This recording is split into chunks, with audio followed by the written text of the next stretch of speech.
2015 meeting of the Portland Development Commission. Jina, would you please call the roll? Chair Kelly, Here. Commissioner Dixon, Here. Commissioner Edlin, Here. Commissioner Moles, Here. Commissioner Wilhoit, absent. Time for commissioner reports. Commissioner Moles, would you get us started? Thank you, Mr. Chair. I don't know that I have any PDC-related activities over the last few weeks. I've been in Salem a lot. Thank you. Thank you. Commissioner Dixon.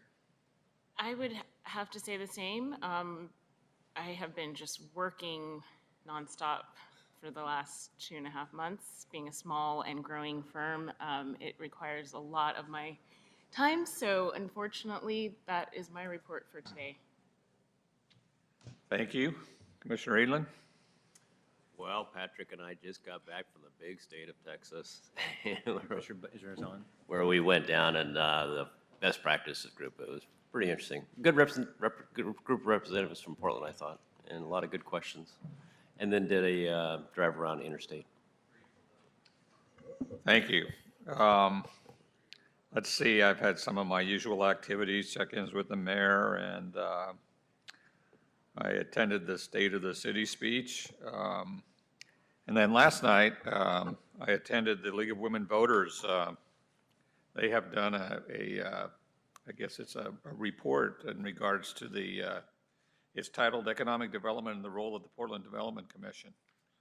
So they had a panel, including two of our own, Lisa Aboff, and her name was pronounced in so many different ways last night, I left confused about how to pronounce her name. It's Aboff. Aboff, okay. And Chris Harder, and they, I have to say, both did a very nice job representing the commission before the League of Women Voters, and interesting discussion. Former Chair John Russell was part of the panel, and just an enjoyable evening, and it's great to see that the League of Women Voters is taking the interest in our organization, and there's a report, which I have a copy of, that I'm sure that you must have a report from Lisa and Chris. We had interviewed with the League of Women Voters probably 6 months back when they were preparing the report, but the report just came out, so it's new as well to me. So we didn't get an advance copy of it. So. Okay, so that's my report. Patrick. Thank you, Chair Kelly. Good afternoon, commissioners. So I woke up this morning in Houston, and I'm now here in Portland. The weather's not much different here in Portland. It's actually quite nice, but it's very nice this time of year in Houston. But yeah, it was a great trip. We do this basically annually, and we a group of public and private leaders pick a city, and we go and meet with officials, both public and private officials in that city, and kind of learn what they're doing, and it's called the best practices trip. So hopefully we bring back best practices, and we intentionally try and pick cities that might be doing things differently than we do, and so going to Houston was definitely challenged our belief system, but there's some interesting things going on there, and in particular, Houston is one of the most diverse cities in the country right now, and they've done a fairly effective job of welcoming, I guess is the right term, immigrants from all over the world, but in particular they have their researchers there suggest that that's probably this is a city that's done the best job of integrating white African American and Latino populations and a decent sized Asian community in one city, and they said there's really no other example of a big city that has integrated those four groups the way Houston has. But massive city. It's about to be the third largest city in the country, and so they have all the attendant issues that I think we avoid as a smaller size city. And they're a little bit mixed themselves. There is a very much a pro-growth market-based philosophy there, but there's also a lot of folks who are trying to encourage density and transit, and so we'll see. It'll be an interesting city to watch over the next 20 years as they try and grapple with the growth in population there that has to go somewhere. Um, uh, So the big news, actually, since the last time we met, is that we made the announcement on the Lents RFI. So as you know, we put out an RFI at the end of last year for 5 of our properties and an additional 6th property privately owned in Lents Town Center, the kind of most strategic properties in the town center, and encouraged any and all responses. So it was an RFI, we weren't looking for specific proposals, and we got nine real responses, and we had a selection committee that met and picked 4 proposals, 4 parties really to work with. And they've been in the news and everything, but we haven't had a chance since the board has met to talk about them. But I just wanted to highlight the 4. The first one is a company called Palindrome Communities. It's really more kind of a family-run real estate firm. We know them here in the neighborhood because they own Pints, the brew pub down the street, and they're the folks that are behind the Z House Brewery that's going to go into Lents Town Center. So their interest in Lents was spurred by that. They also do have the owner also has a history in Lents. It used to live there a long time ago, and so they made a pretty significant proposal on all the properties, and so we're going to negotiate with them on a subset of what they asked for. But they do have the kind of most ambitious proposal of the 4, and so it's a variety of uses, mixed uses, both housing and commercial. So we're looking forward to seeing what's going to come of that, because they're also going to be negotiating with the 2 of both the gas station owner and we think they're going to be negotiating with the New Copper Penny as well. The second proposal was from Williams and Dame, most notably developers in the Pearl and South Waterfront. That got a lot of news coverage because people feel like, oh wow, they're paying attention to Lents. But anyway, that proposal is for an affordable housing project. So that's one that's more straightforward, and we're looking forward to working with them and our sister bureau, the Portland Housing Bureau, moving that forward. A local CDC in Southeast, Rose CDC, put in a proposal for market rate housing, and that'll be adjacent to the affordable housing project, so that one's a good complement to that. And then the 4th one is a collaboration between Asian Health and Services Center and Reach CDC to do a community center kind of health clinic paired with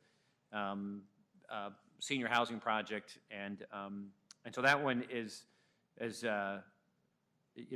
one I think still has a lot of questions about in terms of building out the capital needed for it, but it's one we're really excited about. So we're going to work with them to try and make that happen, and that one could happen over phases as well. But anyway, when you piece all that together, and I don't have a map in front of me, but it covers much of our properties in the core of the town center, and then as I mentioned, the Palindrome team is going to be responsible for negotiating directly with the 2 privately owned properties that are on the other side of Foster. So, there could be the beginnings of a pretty transformative period of development in Lents, and just a great bunch of work by our team, and Jina Bjelland's team, Will Thier and Bruce Wood, and then UDD.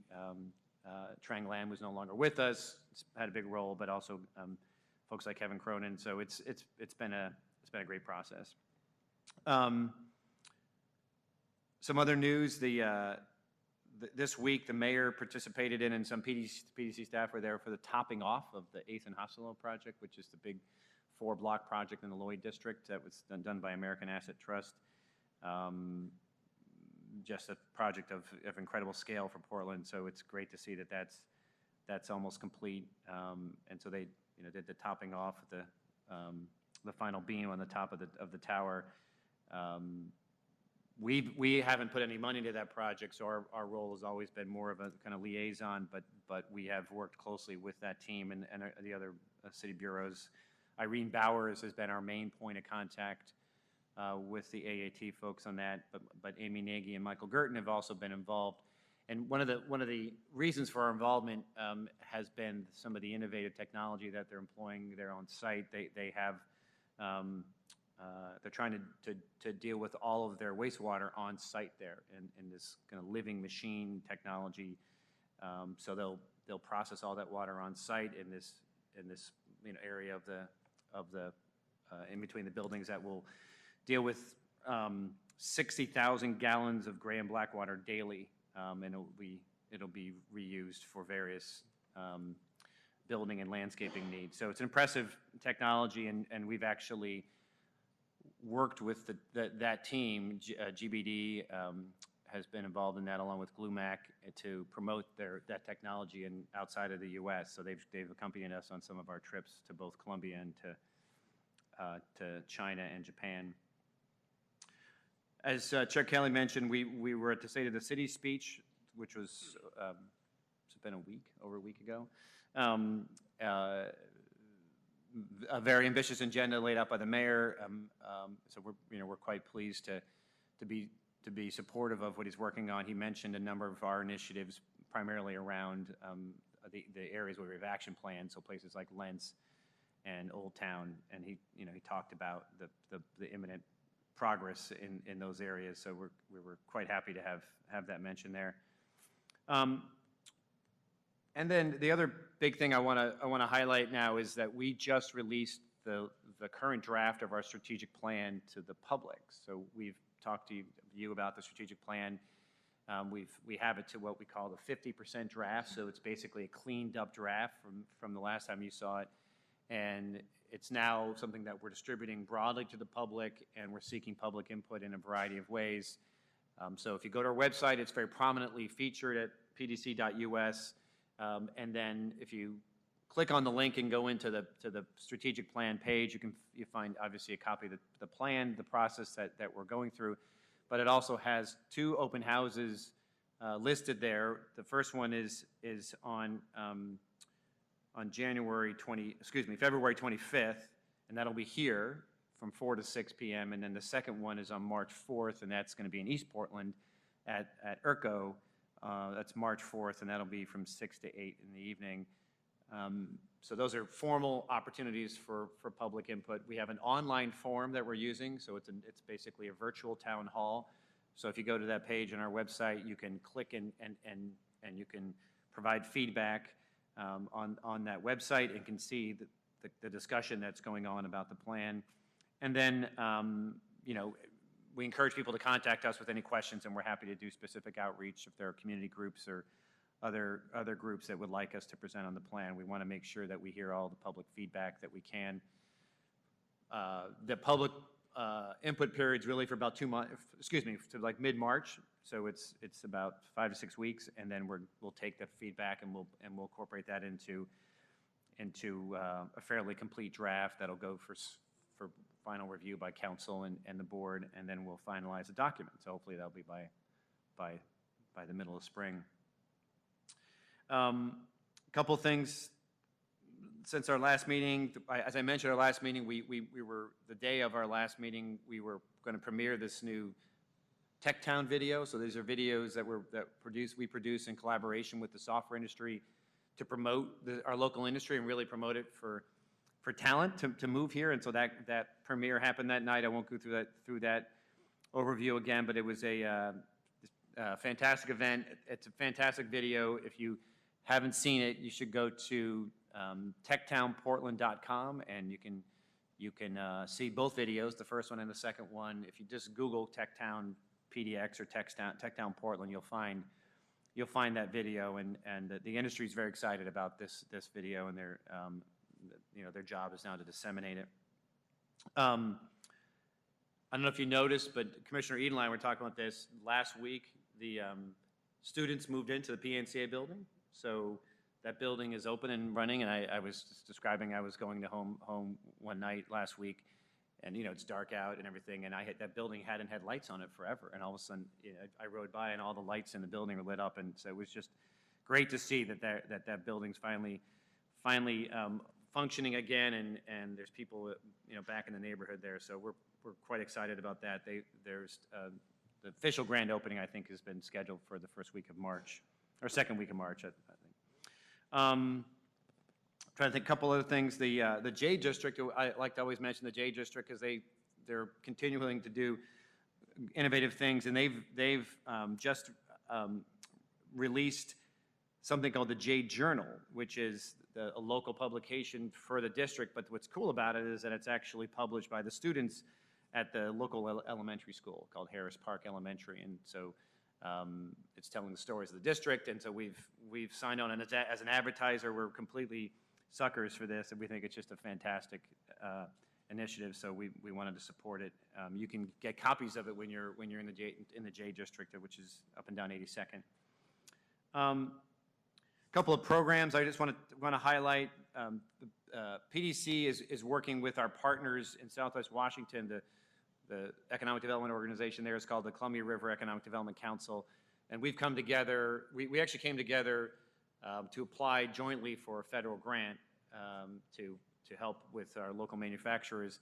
And so we're using some of that money to help clean tech manufacturing firms become certified, and there's a kind of an official process you need to go through, and for a lot of companies it's a financial hurdle. So we're making money available for companies to go through that certification process.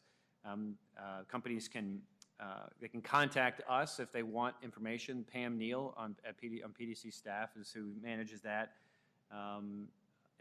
But the first application step has to be done by the 18th of February, and then it takes you through that process. But Pam Neal, her email address is nealp, Nealp, at pdc.us is the contact person for that. We've also launched our next athletic and outdoor peer-to-peer program. So in the athletic and outdoor industry, one of the things we do is we to help early stage businesses in the industry, we run a peer-to-peer program. So it's really bringing companies together to help them learn from each other and support each other. And so that's been a successful program of ours. And so we have a new class. Applications are open until this Friday, to the 13th. And the website for that is aoportland.com. That's the athletic and outdoor industry website that we maintain. We hosted 2 business seminars in East Portland, one in Lents, one in Gateway. Since the last meeting, we're hosting another one in Gateway, I think on the 26th of February. All this is on our website, but we're going to run a series of free business seminars in Lents and Gateway, just around a number of business issues. I think the first one was access to capital, and this one is about I think crime prevention and safety. So that's something people can go to our website and look for. The company that moved into the vacated Assurity Northwest space in Lents, Assurity Northwest has occupied one of the bigger buildings in Lents Town Center. They got bought out and they moved their operations downtown. That building was leased up quite quickly, and the main new tenant is something called Venture PDX, which is a co-working space, shared office space. And so they're having a networking event in Lents on the 24th of February at their space. And then the last thing is we have our annual International Trade Awards dinner in May. May is the second week of May is always International Trade Week. So this is May 18th. We are hosting that dinner again along with our partners at the Port and Business Oregon, the Oregon Consular Corps. But we actually take nominations for companies who are active in trade and foreign investment, and that's how we develop the pool of candidates for the awards that are handed out. So we're encouraging anybody who wants to nominate a company that's either active in trade or is foreign owned and is active, in our local business community. And once again, you can find that information on our website. We have one open position right now that's about to close. It's for our neighborhood manager position. This is a fairly significant position in the organization. They manage all of our neighborhood redevelopment activities. They manage that team. That position is open currently, but it closes this week. So anybody who's interested in applying, should go to our website. We have a jobs page on our website that people can go and apply, and you can find other job openings there as well. And lastly, as I like to do, we like to recognize employees who are either new, been hired to PDC, or have been promoted or changed jobs. And so we have we have Allison Swiger here, who's been with PDC since 2007, so she's going on year 8 at PDC. That's great. So it's the long contributions to the city, and Allison has moved into a position that a newly created position that we call a real estate transaction coordinator. And what's been going on is that because of the change in the real estate market, the flow of deals to us on the real estate side has increased dramatically, and it's putting a lot of strain on our ability to manage the pipeline. And so instead of thinking we needed to hire another attorney or another underwriter or whatever, we wanted to have someone who could manage this process and keep all the balls in the air. And so we created this position, we posted it, and it turns out the best candidate was somebody who was already on staff. And so Allison's already making her presence felt on the team, and kind of getting everybody organized, keeping people like Jina and Bruce on their toes. So happy to have her. But Allison has done a number of things during her time here at PDC. The bulk of her time here was either on our business equity programs or in our public affairs or government relations teams, and then was one of the first people that came over and worked with Peter Englander on our Opportunities Cooperative team, which was kind of our R&D team, and she helped Peter get that team off the ground, and then is now making this transition. So happy to have someone with her broad skill set in the organization, and she's now fulfilling a very profound need for us. So congratulations. Congrats. That's all. Thanks. Congratulations, Allison. I need to mention that there's a change in the agenda. We're not going to go into executive session at the end of the meeting as the agenda now shows. Let's see. The next piece of business is the approval of the October 29th meeting minutes. I would move to approve. I'll second. We have a motion and a second. All those in favor? I have one item to point out on page 5 of 10, about midway down. It's about 6 bullets down. It talks about $240 million set aside for the Gateway Park for programming. And I suspect $240 million is probably a typo. Well, there'd be a lot of celebration out there. There would be. Gateway. Yeah, we'd go to that opening. That's soft cost? I don't know. Correction so noted. That's all I have. All those in favor signify by saying aye. Aye. Prior to our public comment, we have an important piece of business, which is backing up a bit and recognize a birthday that took place on January 24th. I thought I bypassed that. Congratulations. I was instructed that we can't sing, so we won't embarrass you with gosh, that, but are we you do have. serious? I get my cupcakes again? I'm so lucky on this board. You got our cupcakes, is what you got. All right, well, thank you.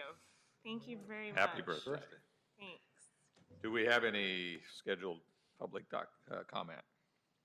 Okay, moving right along. The consent agenda, item number 6. I think that we take a motion on that, and just approve the consent agenda, is that what we do? Yeah. A motion to approve the consent agenda? So moved. All those in favor signify by saying aye. Aye. And that covers 6, 7, and 8, is that right? Yes. So, moving right along here to number 9, authorizing an intergovernmental agreement with the Portland Bureau of Transportation for construction of the Killingsworth Street Improvement Project Phase 2 in the Interstate Corridor Urban Renewal Area, providing funding in an amount not to exceed $3 million. We have Sue Lewis. Welcome, Sue. Good afternoon, Chair Kelly, Commissioners. My name is Sue Lewis. I'm a program project manager in the neighborhood division in urban development. I'm here to present to you the Killingsworth Street Improvement Project. The Killingsworth project here was adopted by City Council in 2003. It received an extensive public input process to identify strengths and themes to connect the to improve the connection between Martin Luther King Boulevard Jr. and to the new Max line. I'm here to request your authorization to approve an intergovernmental agreement with the Department of Transportation to construct the final phase of this project.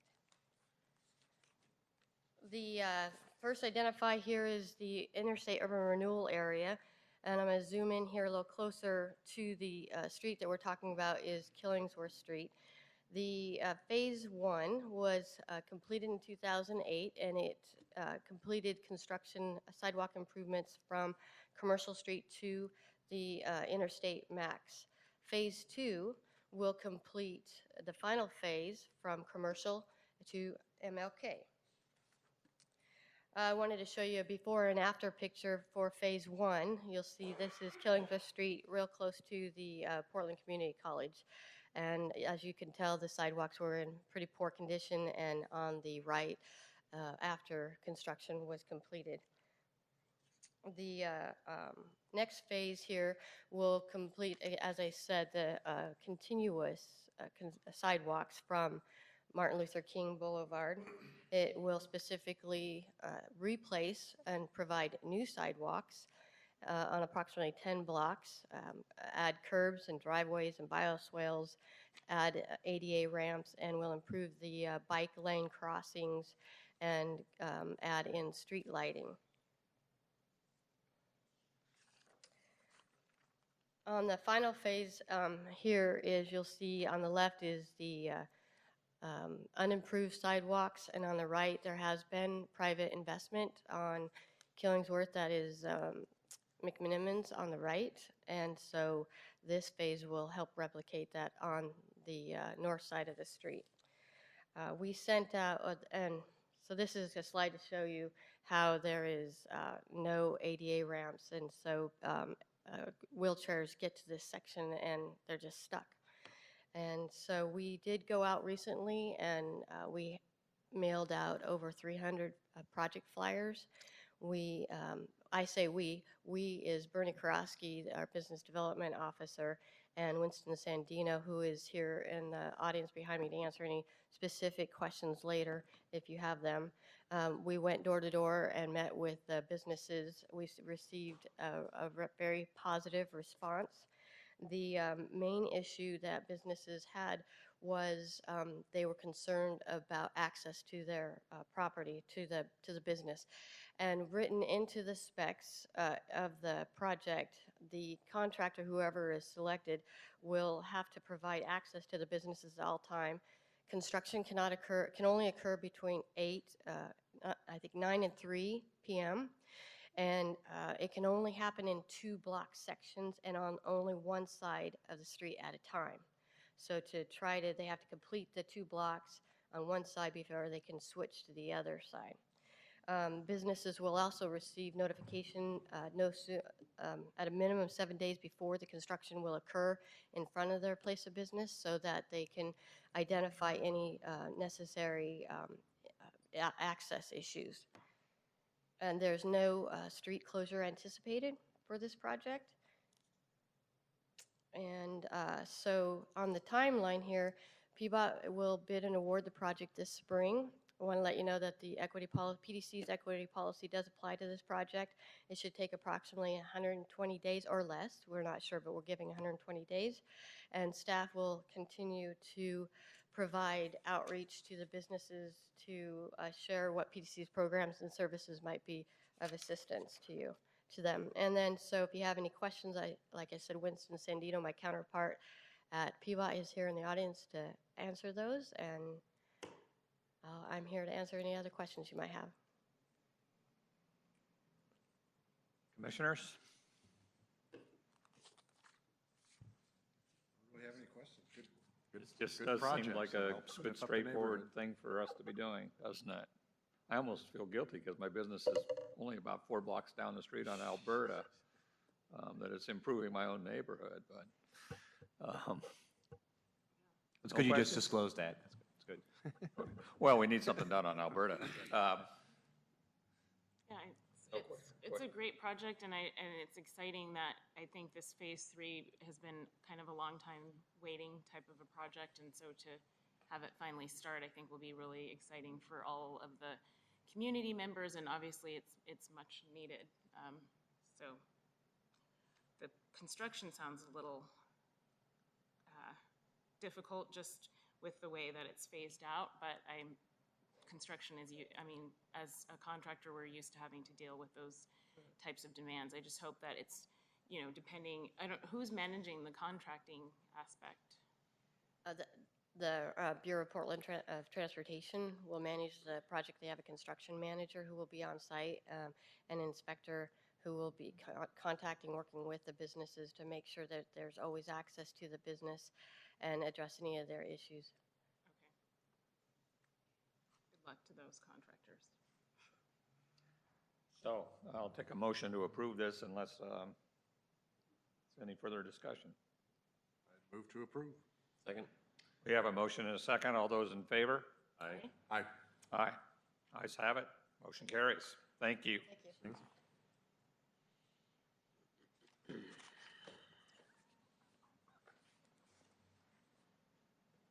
So our next item is number 10, action item recommending the Portland City Council adoption of the new enterprise zone policy.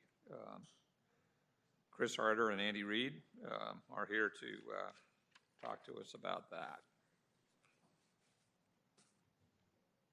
Chair Kelly, Commissioners, thank you for the opportunity to present. Apologies a bit for my deeper voice today. I'm battling a bit of a cold.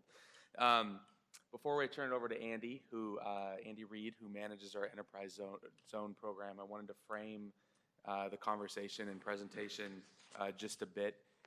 Both at our board retreat and certainly our last budget work session, when we talk about economic development, a key framework, a key foundation of that is the business development that we do. So it's our one-on-one work with traded sector companies across industry around Portland.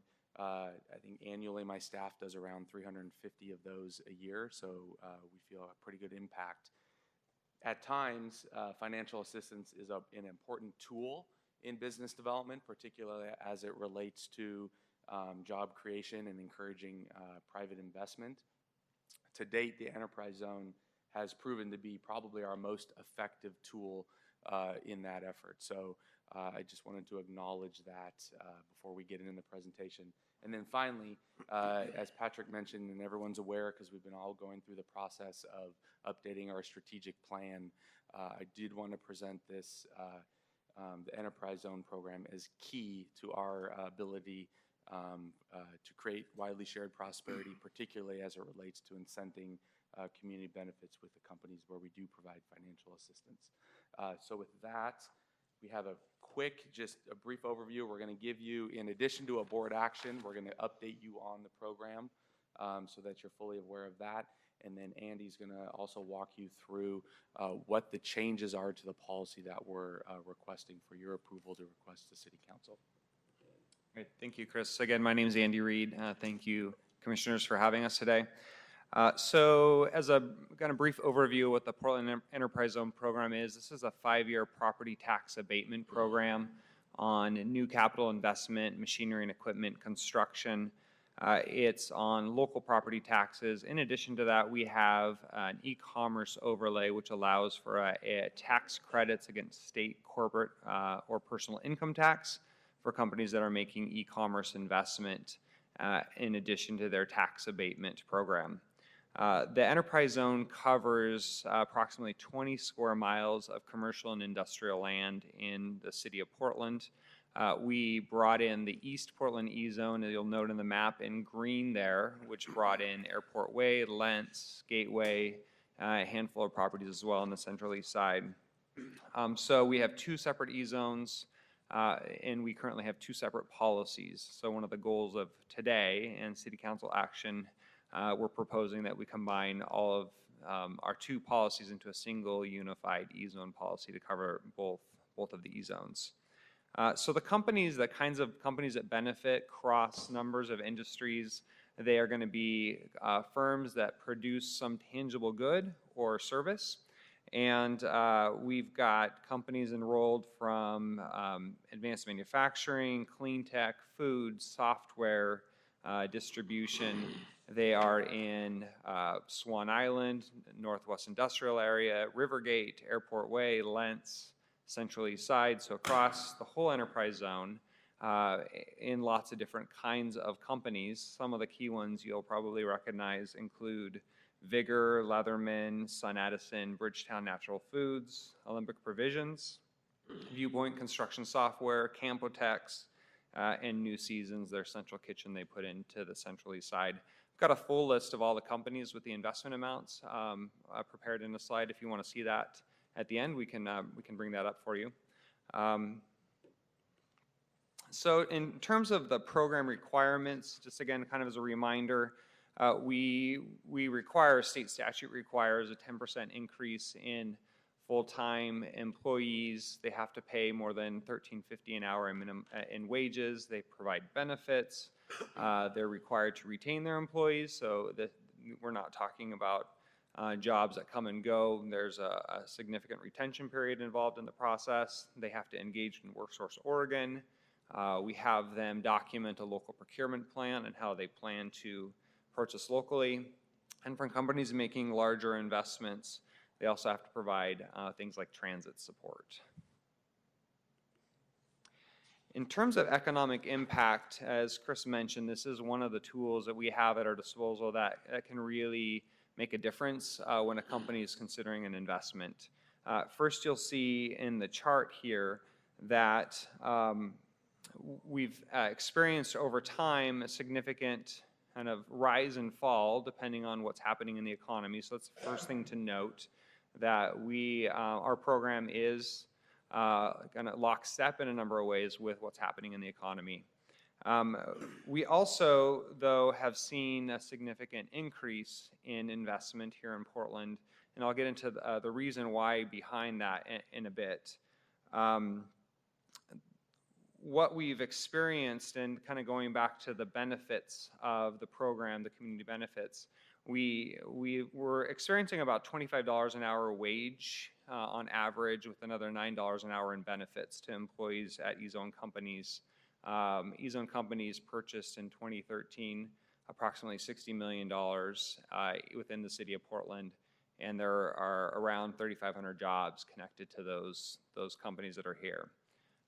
One of the things that you'll kind of notice as you look at the chart, the large uptick in investment amount is related to also a significant increase in numbers of companies enrolling. In the last 3 to 4 years, we've enrolled more than 40 new companies in the E-Zone, which matched the previous 15 years of effort. Why has that happened? That's happened because we've made improvements to the program. We've marketed more aggressively where we've gone with it. We have the brokerage community, the accounting firms, consulting, site selectors. They're all now very kind of becoming knowledgeable about how the program works, and so they can advise their clients on what to do. Second, we've also, as Chris mentioned, we do a significant number of BREs every year, and I attend those with other PDC staff to make sure that if it's a relevant tool, then companies can learn about how to use the E-Zone. We brought in e-commerce as an overlay for both enterprise zones in the last few years. We've done 5 boundary amendments through the city of Portland, including Rentrack, the Campotex site, New Seasons, Olympic Provisions, Cascade Energy. So those have allowed us to increase the amount of investment in those areas. And then last but not least, we really just streamlined the program, which has allowed us to provide opportunity not only for the larger investments, but for the small businesses in the neighborhoods as well. For example, one of our companies just purchased a piece of machinery for $160,000, and the amount of work that it takes to go and do that process on our end is the same as a company making a $50 million investment. And so by having a streamlined program, we can provide opportunities for all levels of businesses to access it. Looking towards the future, we will be receiving community contribution funds from the companies that are making investments. When a company enrolls in the program, they commit to paying 15% of their tax abatement back to PDC to be used for strategic investments on our part.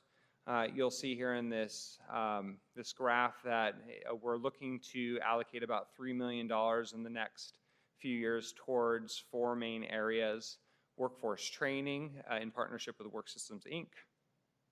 The NPI areas, main streets, we've been funding some of those programs with E-zone dollars in the recent past. Kind of new to the list would be the inclusive entrepreneurship work we're going to be doing through the strategic plan, and then kind of increasing, enhancing the ability to do our small and micro business technical assistance, small business and micro technical assistance. One of the things that, as of kind of noting the 40 new E-zone companies coming in, each one of these companies will now be paying into the fund. What that does for us is it creates stability. Prior to this, this significant uptick in enrollments, we had in the past, due to technical language in our contracts, back in 2010, only 5 companies made contributions to this fund. And so every company coming into the future will be adding money to the pot, which then gives us the ability to more kind of aggressively and strategically deploy these funds with certainty that it's actually going to be something we can sustain into the future. In terms of our proposed policy changes, we're working off of a 20-year-old policy right now. And so as you can imagine, 20 years, things have changed in both state statute and in the way that we do things locally. And so our goal with these changes are to, one, align the program more closely with the strategic plans that have come out, our NED leadership, our NED strategy, our economic development strategy, the one that we're working on right now, the 2015-2020 strategic plan. So we really want to bring this program, which has been more or less a standalone program with a separate committee, separate way of doing things, into alignment with the rest of PDC's work. So that's going to be a major shift for us. Second, we're intending to bring in the NED Leadership Group as an advisory body to help us make decisions on how and where to spend funds.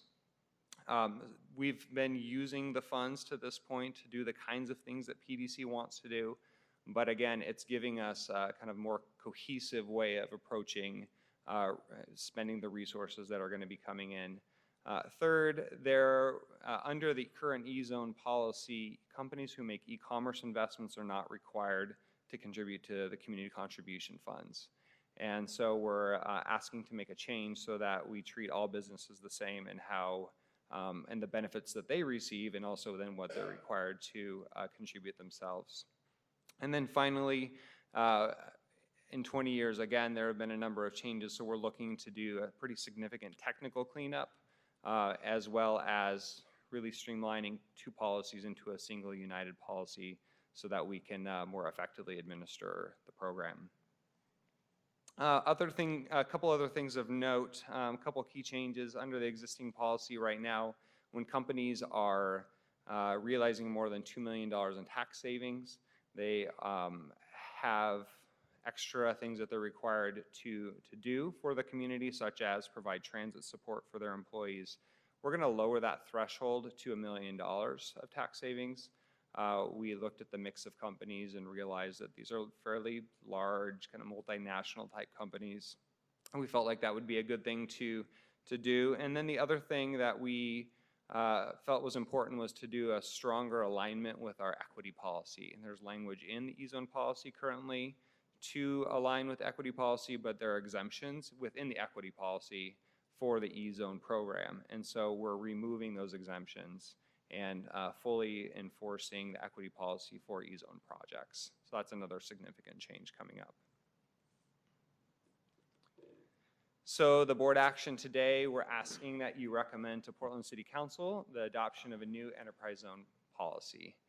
And I think that's it for our presentation.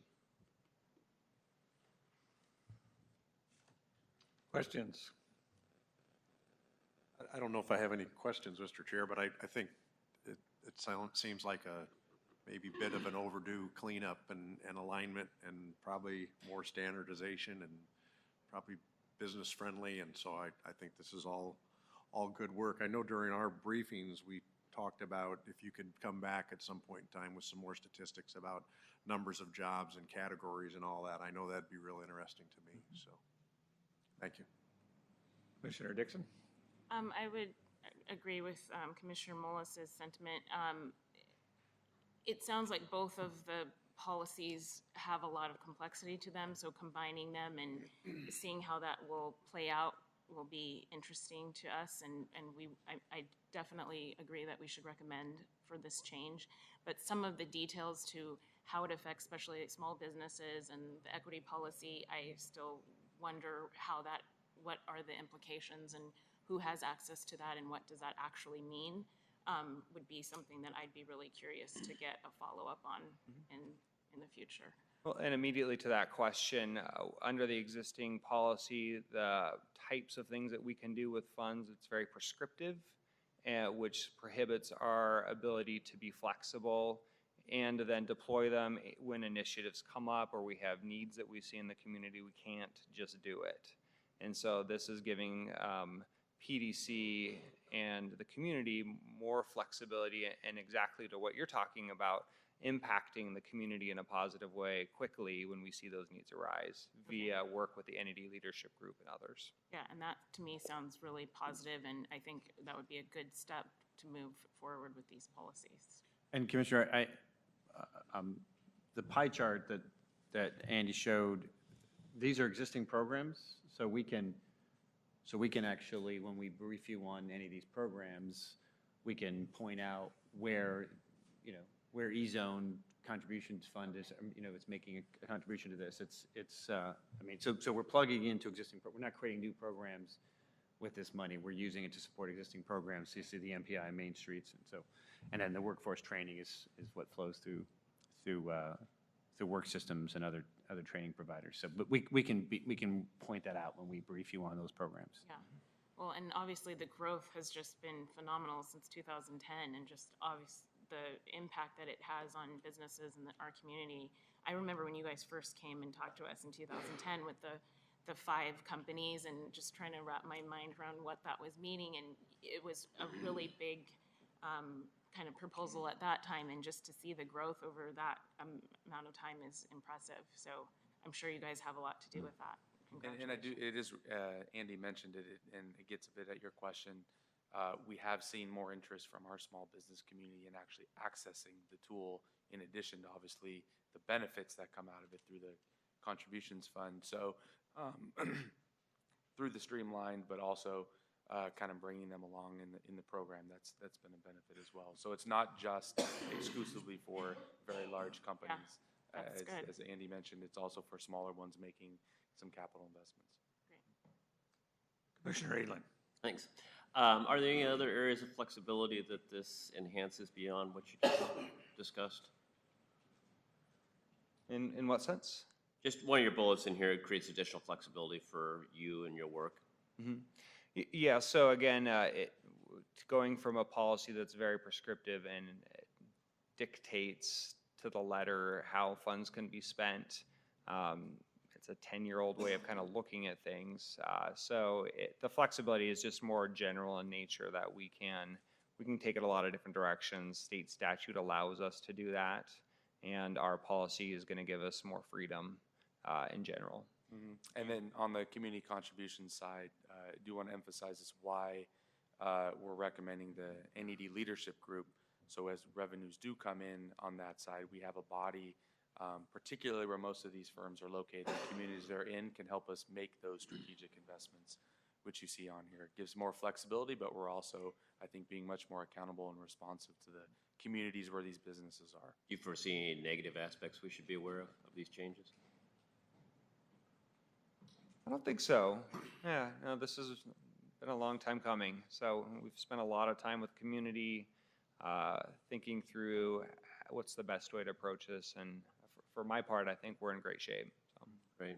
Well, I'm happy to support this. I love this program. The counter argument is these companies might go here anyway, but I think encouraging companies to locate and grow in somewhere more challenging areas is really a great thing.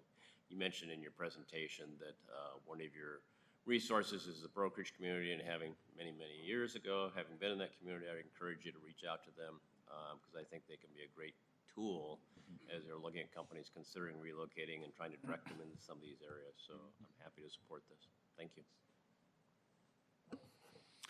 So you mentioned that you might have a list of companies. Oh, nice.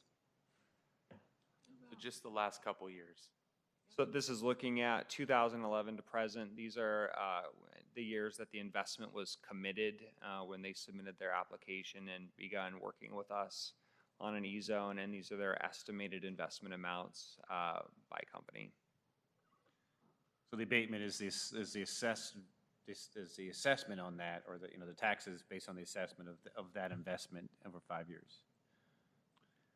So, I guess that the thing that I think this program is great and certainly want to approve this.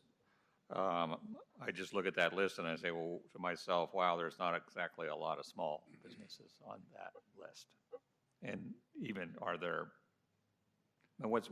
do we define a small business in PDC world? So in my world, the McKenna Metals of the manufacturing community, small business, started off with 3 to 5 employees. They've doubled that. $150,000 investment is a really, really big deal to them. They have 20 employees. I saw them speak on a panel the other day. They said they have 20 employees. No, we're up to 20, right? So but that's still From 4. a pretty small company. From 4. That's pretty cool. And so because of the growth they're experiencing and some of these tax savings, they're coming back around with a second investment already. And, for them, $10,000 in tax savings is a really big deal to help their cash flow. TEC equipment, it's a headquarter facility. It's a small investment in the mix. But again, $85,000 in tax savings to them is gonna mean something. So investment, small business in my world, it's going to be investments of less than $1 million. Other small businesses up there would be Eyesight, King Cycle, depending on how you categorize it. You're not talking 500 employee companies. You're probably talking less than 100 for sure. Mm-hmm. And even Olympic Provisions was a started out of Olympic Mills that has grown dramatically, but they're still a small company that's only, I don't know, how many years, 4 or 5 years old. So. And that's a newer area. Obviously, you're seeing the bulk of those in 2013, 14. So I think Commissioner Dixon gets at your point. I mean, we're starting to see more of these companies and doing much more proactive outreach. So I would hope, assuming economic conditions continue, that would grow and we'd see more of that. How do our diversity goals play out in this program? Well, Andy, fill in here, but Andy mentioned we are aligning it with our equity policy. So on the contracting side, that's apprenticeships and MWESB. The community contributions is heavily targeted towards underrepresented populations, whether that's workforce. Certainly, some of those funds we'd like to leverage and use for things like inclusive entrepreneurship, which are heavily focused on underrepresented populations, communities of color. So in terms of kind of equity, diversity, I think a lot of the benefits out of the program, community benefits, will be focused there. And then we do have the benefit going forward in some of the new policies with the workforce training funds is kind of working through using those funds in a way that could hopefully increase diversity hiring, diversity employment, those career ladder opportunities. Those are areas that we'd like to build out under the new policy. And so, while we can't tell companies who to hire, when we have workforce training funds, we can deploy those towards certain populations, working alongside companies to build out plans to increase their diverse hiring, things like that. And we haven't spent, to be frank, a lot of time in the city on how to organize those kinds of funds in that way. And so this is really going to be some new territory here in Portland and across the United States. It's not something that's been done very much that I've noticed so far. So we're kind of on the cutting edge of trying to figure out how to do this, and it's going to take some effort. So you'll be back next year to tell us how you did it. Yes. Thank you. Any other questions? Motions? So I guess guess the motion would be to recommend to the Portland City Council the adoption of this new policy. That's right. We have a motion and a second. All those in favor? Aye. Aye. Thank you, gentlemen. Thank you. Thanks.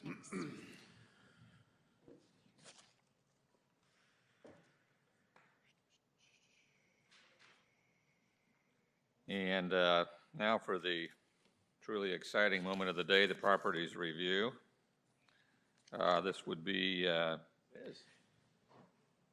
item number 11. I didn't really mean to speed this. That sounds, because I'm interested in this. This is fun to do. Update on the real property disposition process and real property portfolio. Thank you. Thank you. Oh, it's cupcake time. It is. Thank you, Chair Kelly, Commissioners, Executive Director Quinton. I'm Jina Bjelland, the Director of Real Estate and Lending, and I have with me Bruce Wood, who's the Manager of Construction Environmental Services here today. What we want to do is give you a brief overview of the PDC property portfolio and then take a look at the existing administrative policy for disposition of properties and have a conversation around some specific dispositions and the disposition strategy used to effect the sale and or transfer of the assets. So a nice little brief overview. Notice that we did a picture this time from the east side looking in, opposite of what we normally do, so I thought it was kind of a fun strategy to look at it from the other side. I will also be providing some aerial crane shots for you. How many? Oops. All right, hang on a minute.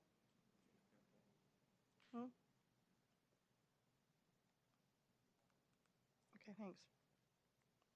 So we have about 85 properties in our portfolio, and some of those are small remnants, and some of them are large commercial parcels. We have over 4.2 million square feet that we manage or own.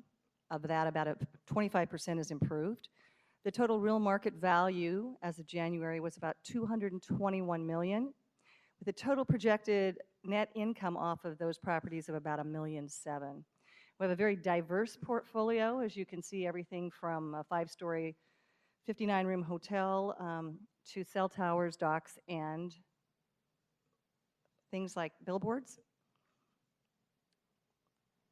This will show you by URA and the market value of the properties. As you can see, the River District is the largest, and the spread across the various URAs.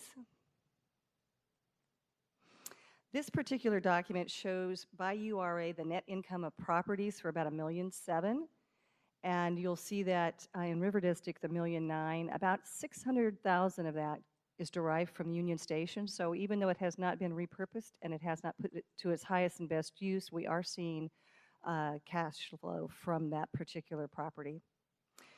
The particular net income dollars talks about the current income that we have and projected going forward. Some of these properties we took back in foreclosure, some of them we purchased. So this just shows income on a go-forward basis. Kind of excited about the current redevelopment sites in the top left at 3rd and Taylor. That's the AC, not ACE, but AC Hotel. And that is going to be purchased early summer and be developed by Mortensen and Sage. To the right of that, we have MLK South, which is the proposed natural grocer site. Down to the middle on the left, we have the Grove Hotel, which is currently in process of going through design review. To the right of that, we have 8L, which will become an office and a multifamily site, which is currently half of a vacant property land and then half of a surface parking lot. We anticipate closing that in early March. On the bottom left is an office site for Block 76 East. And to the right, we have Centennial Mills, which is currently in an MOU going to a DDA with the Harsh Company. Now we have some future redevelopment sites. In the top left, we have Station Plate Lot 5, which is currently being listed with a broker, and at the end of February, we'll know the ultimate disposition of that. To the right, we have Gateway Park, and that particular parcel RFP has been issued for a commercial site which is contiguous to the park that will be developed. Then you see two Lentz properties. Those are the RFIs that were responded to that the executive director mentioned earlier. On the bottom left, we have Cascade Station parcels, and a little info here for you. So right here, we have the potential of, whoops, oh, I did that really well.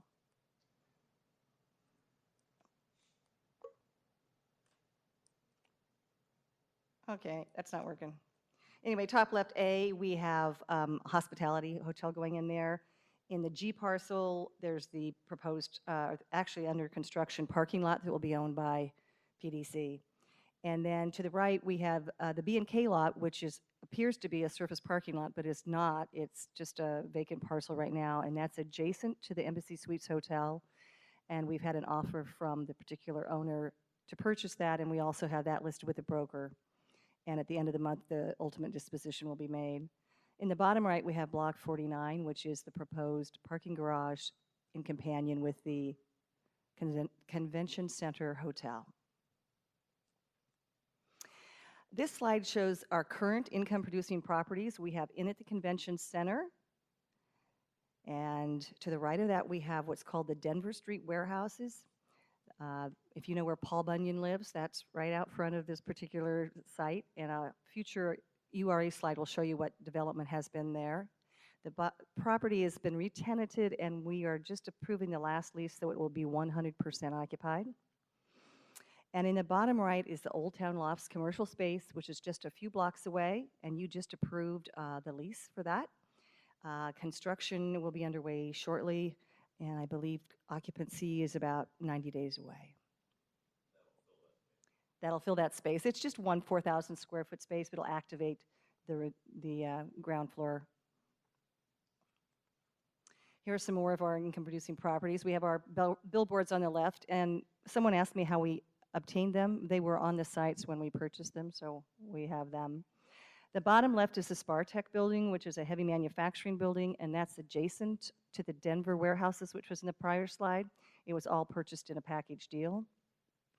The top right is very exciting. That's the bakery block where Z House is going in. We're signing leases and loan documents as we speak today. And then at the bottom right, of course, we have Union Station. Union Station is currently in a federal grant 2-year program where we're looking and doing all the design work for the potential repurposing and future uses, as well as renovation and bringing the property up to code. Parking garages. On the top left, we have the East Bank Festival lots, and we manage those. On the top right, we have the Union Station, which is a forecourt, which is a surface lot. The bottom left is the Station Place garage, which is adjacent to the train station. In the middle, we have 8L, which we spoke will be sold shortly, but currently there is surface parking there. And then the bottom right is a very small garage that's tucked under the Strand condominium called the River Place Garage. Yes, it's very small, you know, just one half a layer. Just in that. And it's just in that building. There's other parking River Place that we don't. there's a lot of other parking. This is just a very small piece that was put down there, particularly for the retail tenants, right around the circle, and if you drive by too fast, you'll miss the little opening on it. But all right, so we're going to go to the Airport Way URA, and you can see by the stars that in the top we talked about it, it's parcel A and K. So we've got hospitality, and then we have another piece left. Parcel G, we have the parking that's underway, and then there are 3 available parcels in addition to that that we will discuss a little bit later. The Central East side, let's see if this will work for me or not. Let's try it. So here we have Block 76 East and West. No, it's not working. All right. The 2 cranes that you see, Commissioner Kelly, these are specifically, so you'll know, the one on the left is 67, which is the multifamily by Key Development, and the one above the Block 76 West is 75, and that's the Work Live, and so we have 2 cranes up. The two green stars are both for office buildings, and those are both anticipated closing by this summer. If you look at the very top of this slide, there's a small green square, and that's where the Vos worksite camp or day camp is located. And then if you look at the far right, the red squares are the 3 ODOT blocks that are currently in acquisition mode. And all of the other green shaded areas that we manage, we don't own them. There's parking on the top 4, and the bottom is a greenway, and then at the very bottom is our floating dock, which we manage. We manage them all. There's a combination of parks, PBOT, So the dirt is owned by ODOT. ODOT. I think And most then of there's it's an up down easement. low, and we have a ground lease with ODOT. Or it's, yeah, and then, right, so we basically control the property, subject to that lease, and then we, you know, and then so we have different uses on there, but we, and we tried to actually transfer those back to parks, the ones on the bottom, and that deal didn't happen for a variety of reasons. So we still manage. basically own through that lease and manage those at the bottom. So we do realize the income from the parking. Okay, the downtown waterfront, URA, in the top left, we have the one under the bridge there, One Waterfront. Old Town Lofts, that's both parking as well as where the accelerator was. We just had the picture where the lease was approved. And the bottom right is Block 8L, which will be transferred in the next month. And then on the right slide, we have on the top, which is 3rd and Oak, and we will discuss that property later in this conversation. And at the bottom, we have 3rd and Taylor, which is where the AC Hotel will be located. The Gateway URA on the top right side is the commercial park site that we spoke about a little bit ago. On the top will be the commercial site that PDC will put out already has issued the RFP, and the bottom larger square is the adjacent park. And then to the far left, we have parking agreements in place for the Oregon Clinic. In Interstate, we have on the top left, if you look at the green parcel on the very top is where we had the Spartech, the very large manufacturing. Adjacent land to that was originally purchased when the contemplation of realigning the road went in. And then the property to the right of that is where TriMet owns and is being looked at for affordable housing component. And then across the street is where the Denver warehouses are located at this point in time. And all of the green property was purchased in one lump sum transaction. So everybody follow where those are? So My so this is all in pen's not Kenton. working. It's all in Kenton. So the one all the way left, that's the industrial property, but the one to the right that's not shaded, that's TriMet. TriMet owns that, and it goes all the way out to The to corner, Denver, the I guess intersection. Interstate. And then across the street, we have the other corner that's in yellow, and that's just multiple different structures there, and it's all been tenanted as kind of light industrial space. When you said TriMet's doing affordable housing? They're looking at that at the moment, yes. Oh, okay. That parcel is what it's designated for when it was purchased. In the bottom right, we have CNN Motors, and that is a small residential site that we took back in a foreclosure, and we are looking at putting that on the market, hoping to attract a local business.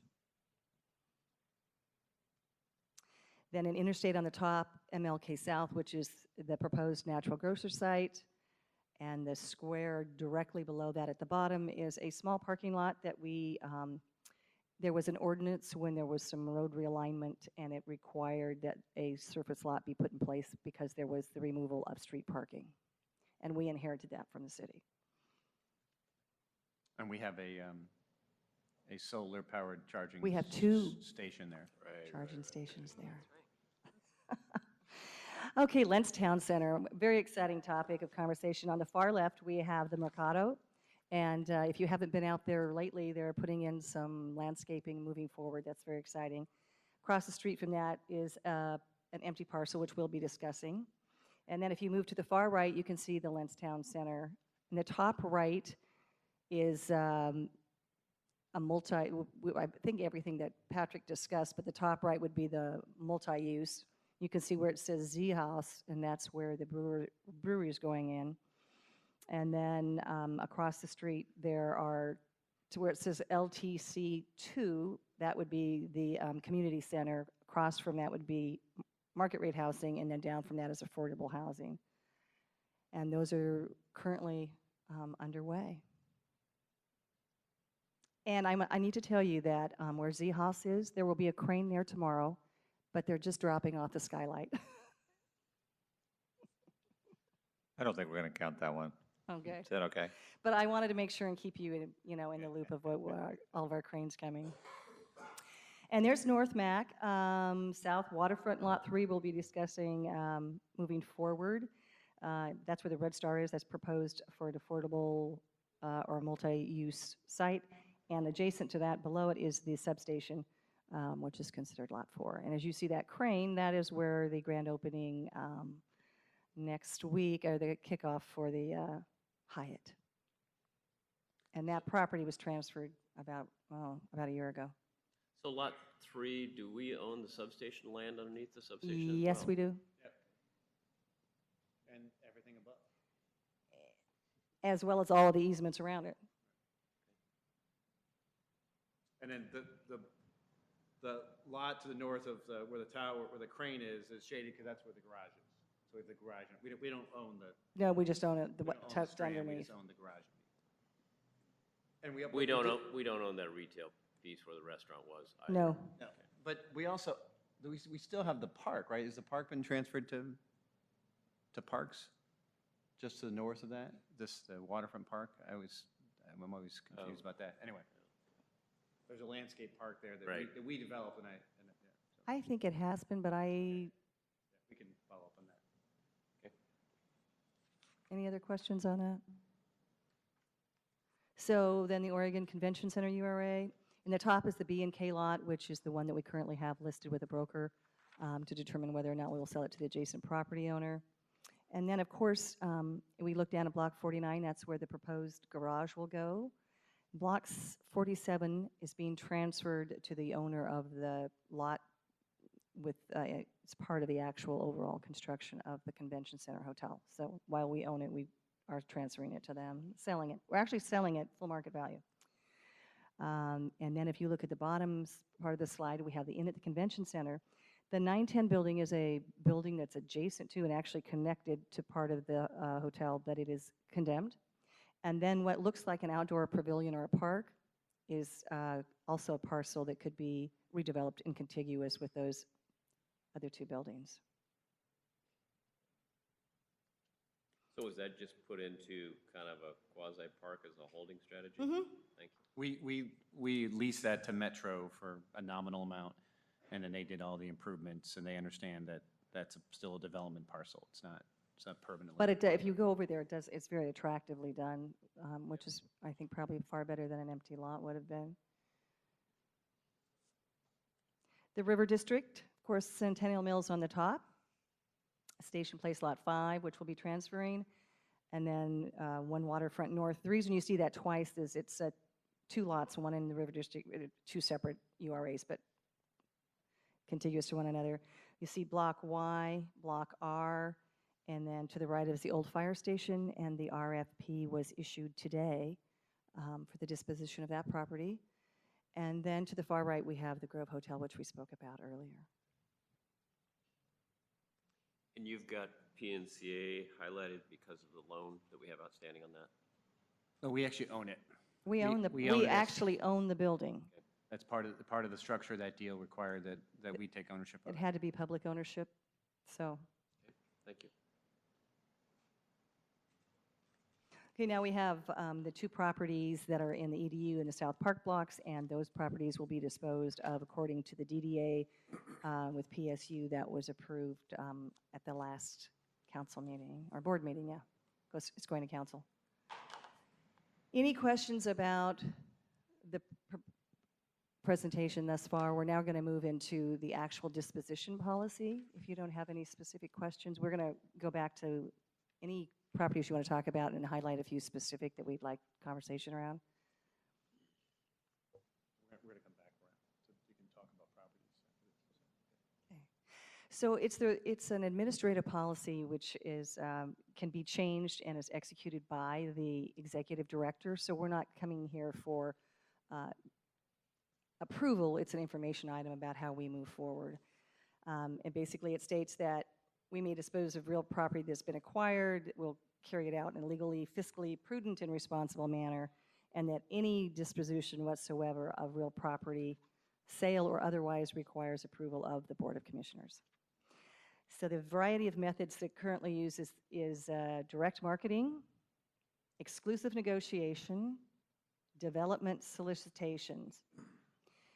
And the executive director determines the time and method of the disposition based on a disposition plan and the recommendation by the Financial Investment Committee.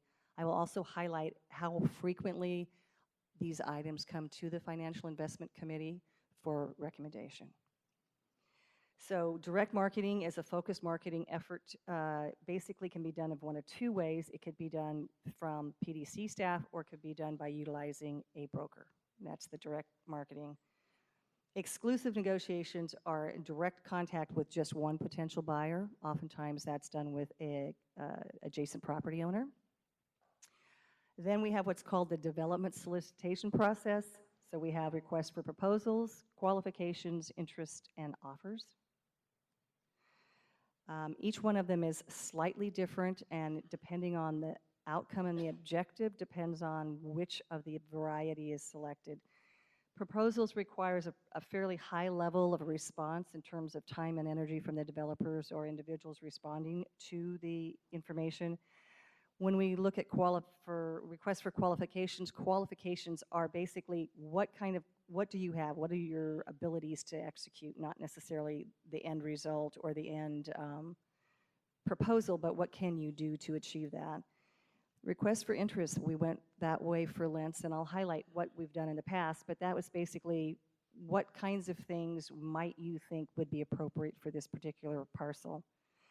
And then requests for offers would be specific offers that someone may want to offer for a property. So what we want to do is talk about disposition strategies, but before that I thought you might like to have a little input about what we've done in the past.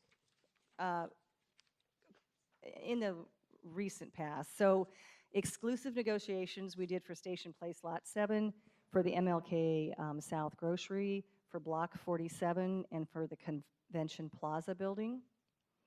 We did direct marketing for the OCOM building, for the Cascade Station Parcel A, for Riverside Parkway 1 and 2, and both the Station Place Lot 5 and B and K lot would be direct if we took the offers from the existing adjacent property owners, but it could go in another direction depending on the responses that we receive from the brokers at the end of listing for 45 days. The RFI, which is a request for information we use for Block 8L in the Lentz and in the Grove Hotel, as well as the Burnside Bridgehead, all 4 lots that sold over there. Of recent note, requests for offers were put out for both 3rd and Taylor and Southwest Waterfront Lot 8. That gives you a little idea about what we've used in the past. If you want me to go back and highlight any of those properties or bring up any URA maps, I would be more than happy to do that or answer any questions about what we've done so far with our solicitation process.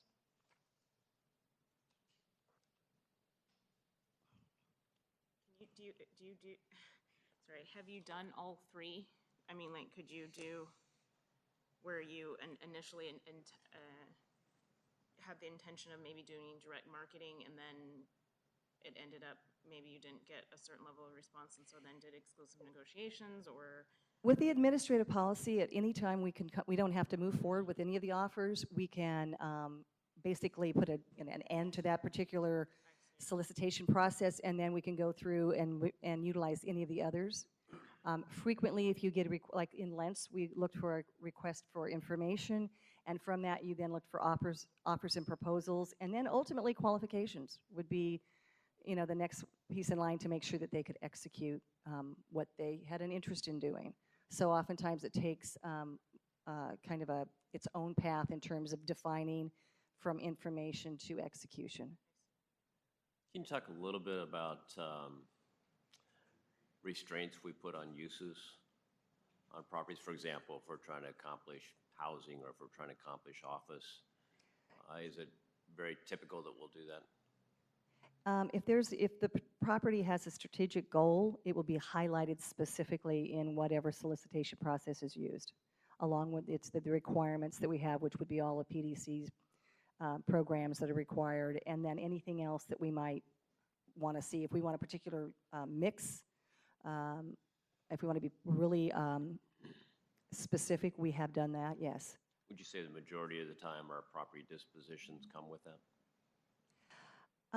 They come with some level of requirement. Otherwise, we would just do a direct market. Anything we're doing a solicitation, there would be things that we would expect in return of inside of the proposals. And I think like Lentz, we had, there was a lot of conversation at the staff level to determine how we could really elicit the most activity. And we felt that if we were too prescriptive, not of our programs required, but of our uses, that we might limit some opportunities that in fact did show up in that response. So that was an excellent way to elicit a broader response on a number of properties at once. Thank you. I guess my question is, with the different ways of marketing, is there a set of criteria for each one? You know, so the goal with this piece of property is, you know, has a particular objective. So therefore, we're going to go to this method instead of another. Well, I'll let you chime in, but well, no, each property is decided on the staff level. There's a work plan and there's a strategy for the particular property. So let's say it's, we want to see affordable housing, we want to see a grocery store, we want to see whatever, perhaps mixed use with, housing and retail. We want to, make sure the ground floor is ignited. We would actually put that out there, and then we would look at the strategies and we would say, what's the market? What's the neighborhood? What's happening? And determine which of the particular strategies. One of the things that was provided to you is that the reference matrix, which talks about how we look at each of our different proposals and ideas. If it's heavily mission-driven, we're going to be very prescriptive and would probably go more towards, a request for a proposal or for qualifications. And if we have, as in Lentz, we had a lot of opportunities that could go in any direction. We didn't want requests for proposal cost far more time and money for someone to respond to, whereas requests for information, someone could get out their ideas without having to go to that level unless, in fact, we engaged with them to move to a forward set of plans in. So part of it's looking at what we want to receive. And I'm going to have Bruce comment a little on that. We've had a lot of robust conversations about how to dispose of a variety of our different properties. I mean, each situation is very different, and the key is to figure out what the best tool. And for example, out in Cascade Station, we already have a very prescriptive type that can go on that property. So you really can't do it. It already just dictates it. We have to do office. It has to be a dense office. So the question there is, is it better to do an RFP? Well, it's going to be build-a-suit, so it's really kind of hard at times. So RFPs don't work. So then the question is, do you go to direct marketing of some sort? Is it better to list it with a broker, or is it better just to have us market it? And there are pros and cons to both of those. I think on balance, over the last 2 years, we've had better success since we've terminated the broker listing out there. And that's because developers contact us directly now, or brokers contact us directly, but they don't have to go through another broker to do it. Plus, then we can use those sites for our targeted, if a company wants to come to Portland, we can actually have a site that we can work with the state and with Chris Harder's group to put a deal together on it. And that's a lot easier to do if we just have control of the marketing of the property. But what I've learned over the last 2 years is there's not one size that you can say this works in this case. I mean, everyone has been different.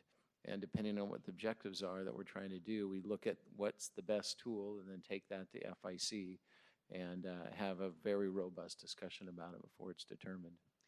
I would just say that just the more prescriptive we are, the more kind of detailed in terms of outcomes that we can articulate, the more likely it is that we're gonna go with an RFP or something, RF something. That's the best vehicle that we've found historically to get those outcomes. So, you know, if price is the main factor in determining who we'll settle to, then we're less likely to use an RFP, and you know, but it can be an RFP, you know, or an RFO that is just basically sent, you know, tell us your highest and best offer, but that's where direct marketing or even exclusive negotiations would come in. But when something is very much kind of heavy on program, it's almost always the case that we will do some type of request for proposals or offers. It's kind of hard with a broker arrangement to have something where you're not trying to maximize price in the transaction. And it's more often the case than not that we actually don't want to maximize price. We actually want outcomes. I mean, often, even though we have a program, we still want to maximize price. Right? Yeah. I mean, we want But it's not that's- we would take a lower price with better outcome than a higher price without the outcomes. So I look at it, just, and this is a small example, but the C&M Motors lot, that's on MLK, is that right? It's sort of the north end of MLK. We don't have any goals other than to get the highest and best price, I should say.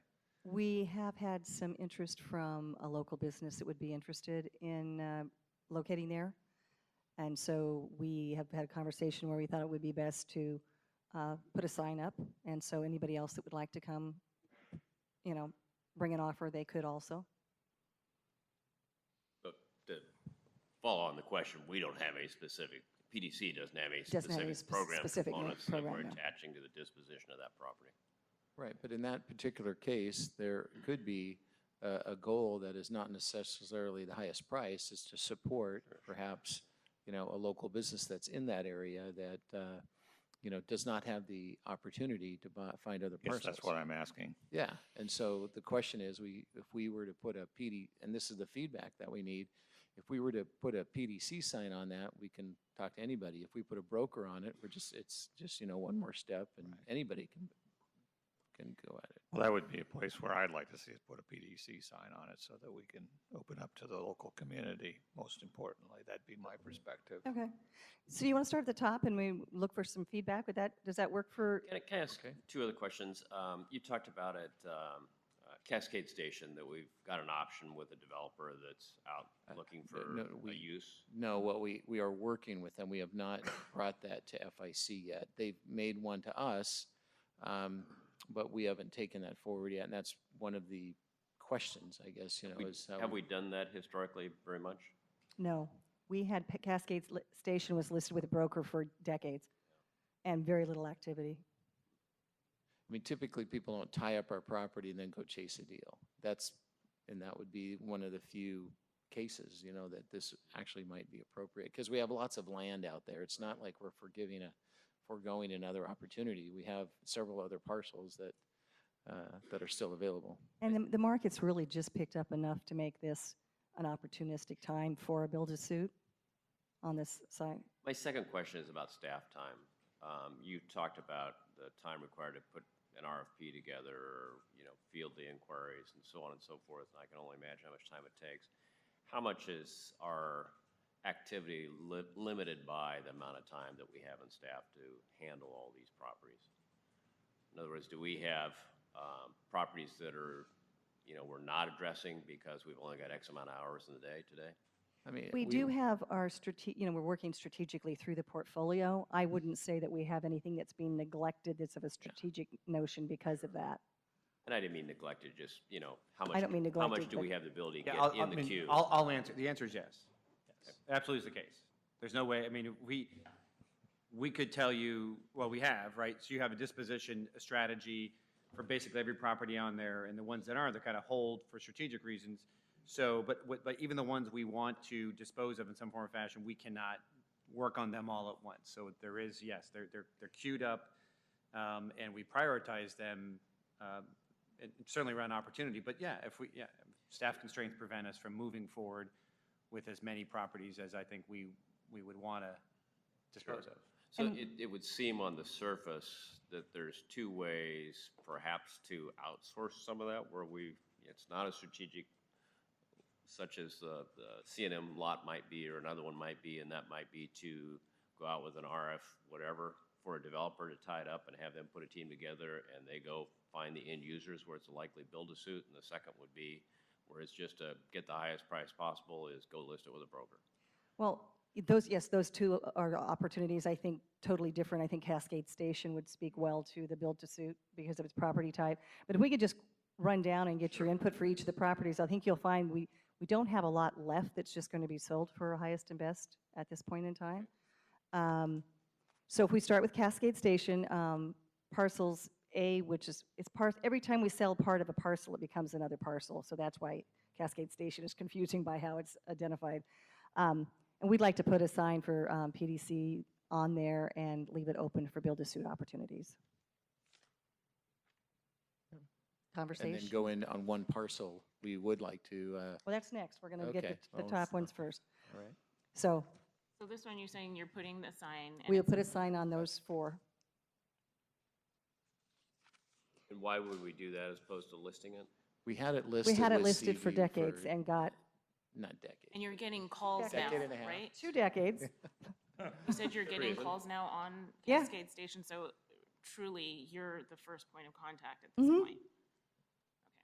Yeah. Okay. I mean, I think it makes sense that, Just another question, why wouldn't we find a developer and have them go market it? That's Well, that's the next one on parcel D. I mean, We, on this one, why wouldn't we do that? on first all one? of them? No, well, I guess so, yeah. The staff conversation was that we would give an opportunity for someone like a Trammell Crow or whatever to be able to do that on one site, but that we still have the other sites available for strategic recruitments. And if we had more than one developer that wanted to do something similar to Trammell Crow, then we could consider that.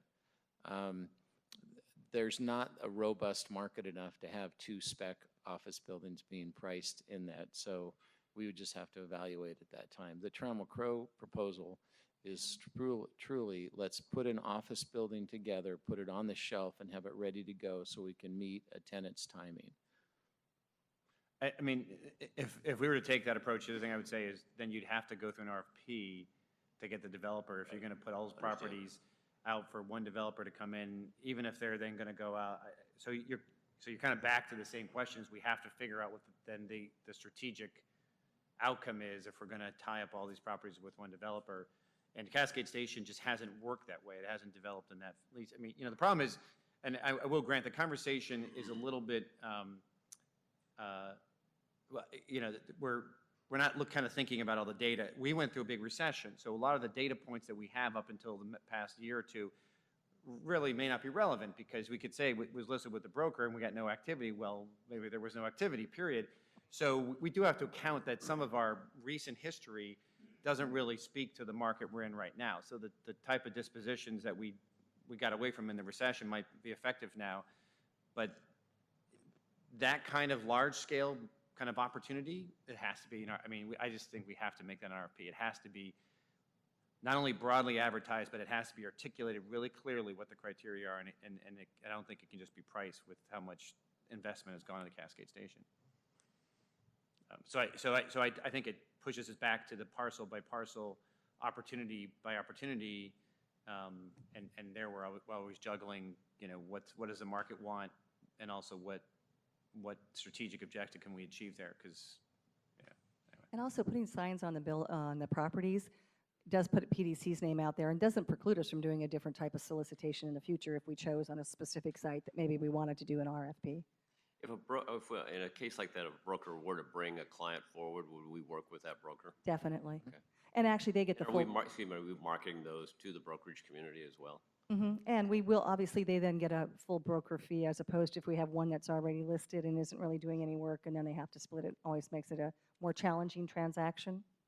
And we make the rounds to the sales meetings of the brokerage houses, and we provide presentations on what we're up to. And even when we are doing RFPs and things like that, we I think that was get the word out. for the RFI and Lentz, that was a real good way of reaching out, is to go to all the brokerage houses and have conversation about that. Enough on that one?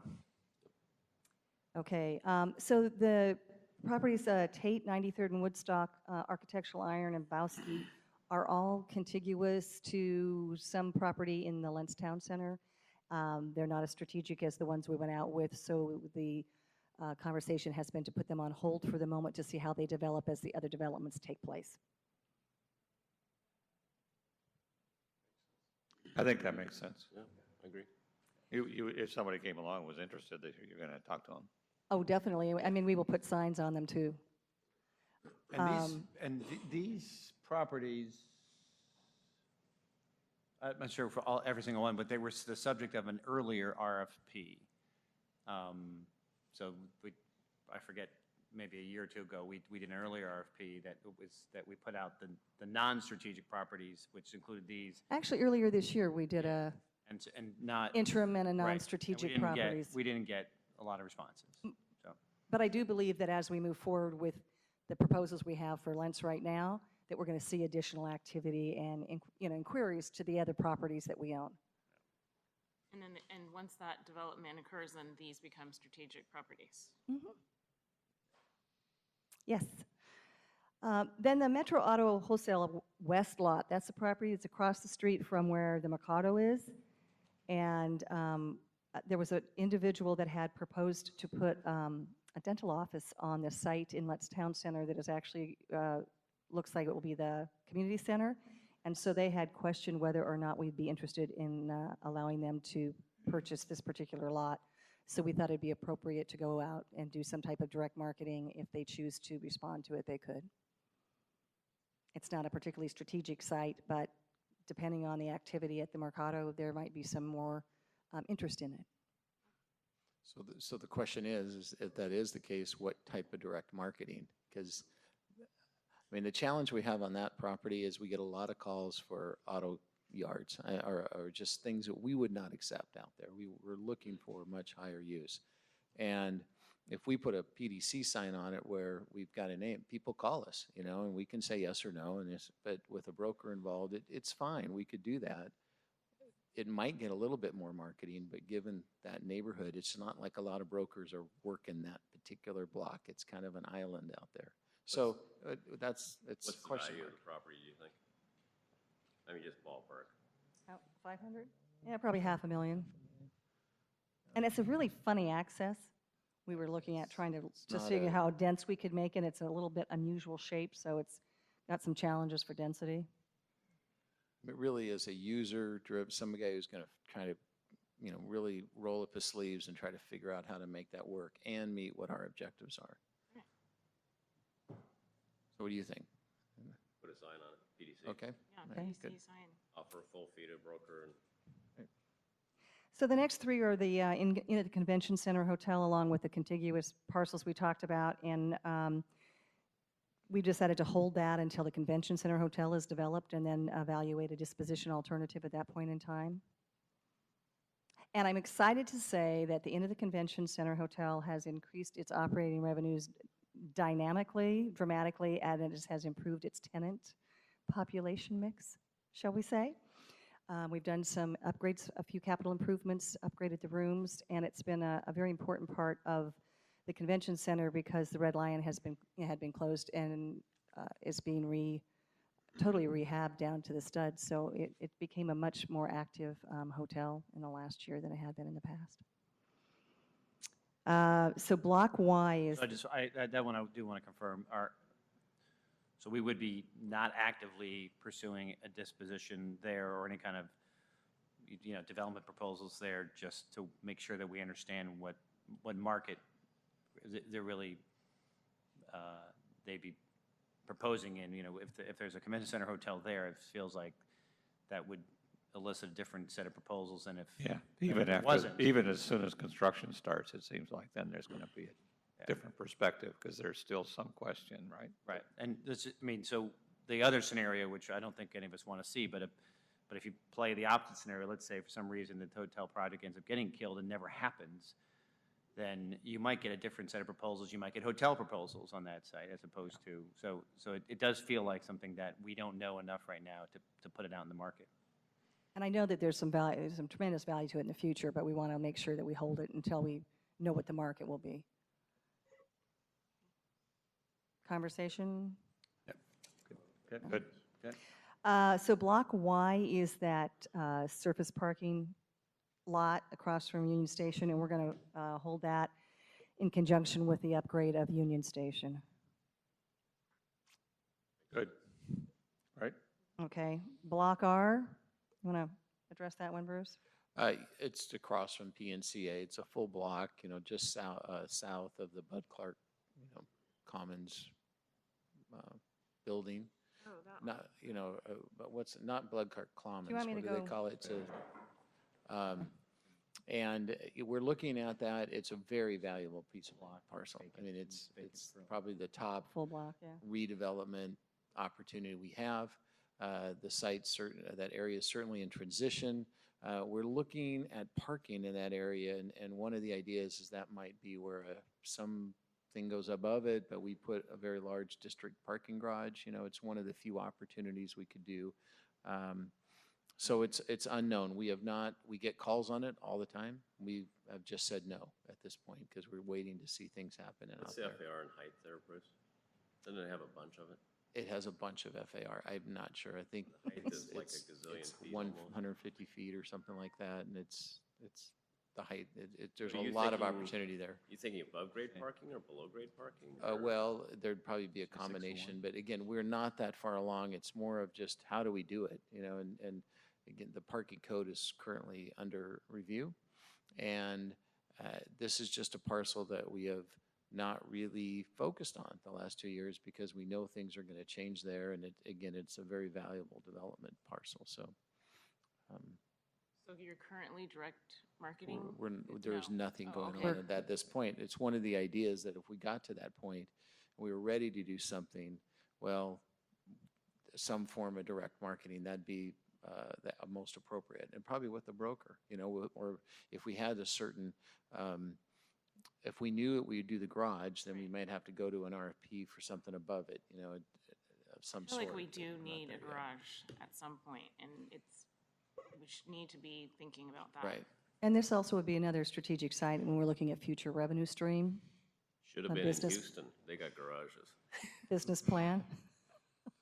Yeah, so. I think that's, are there any program objectives that we'd have out of that, given the challenges of Old Town Chinatown and? Well, it's one of the few solutions that might be there for that. Well, I'm thinking beyond that. I mean, do we think we want office? Do we think we want housing? I mean, I think that's a future conversation that we Had it yet. haven't had, but it's certainly always on our minds about what I always love when I look at what happened in LA, where they've taken some old buildings and they are basically 5 different purposes, which is always a kind of an interesting and exciting. do we ever pull in like an architect to, kind of? We frequently pull in an architect to do massing and suggestions and ideas. Seems like this might be one to explore that with, what the options are.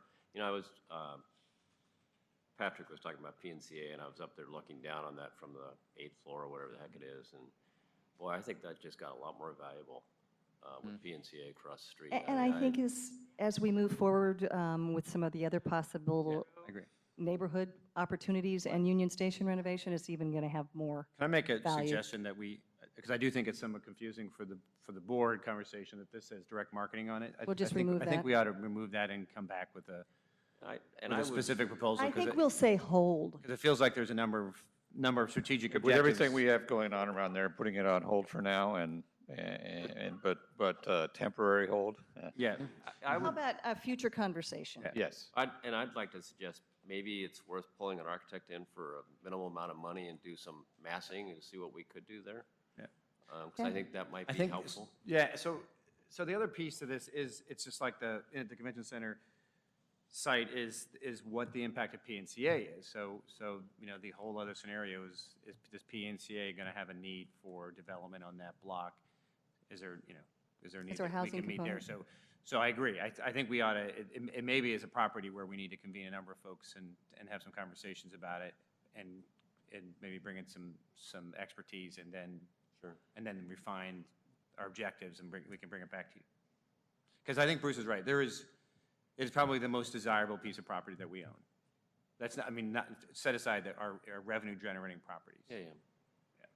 And maybe we look at that as being a revenue-generating property also. I mean, kind of the, When's the parking study supposed to be done or ready? That's, I'm not sure. It's a process, and I think it's another year or so. It's in joint. It's a very large city's project with the city. strategy? Yeah, so the city, that's what Bruce was talking about. So we've done some informal studies, some kind of more basic studies of Old Town parking needs.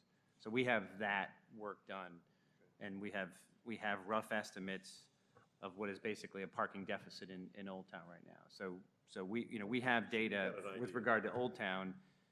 The city, though, is revamping its downtown, its citywide parking plan, but they'll have its central city parking plan as part of that, and that's going to probably change a lot of what we're talking about in terms of solutions. okay, now below the black line, we'd like to have some robust conversation about these particular properties.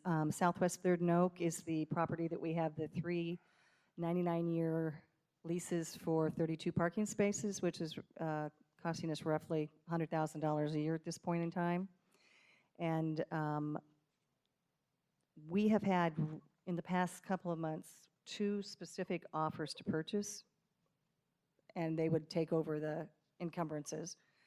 The question was about affordable housing, I believe, and there are 2 different projects within a block of that site that have 200 affordable housing units in them.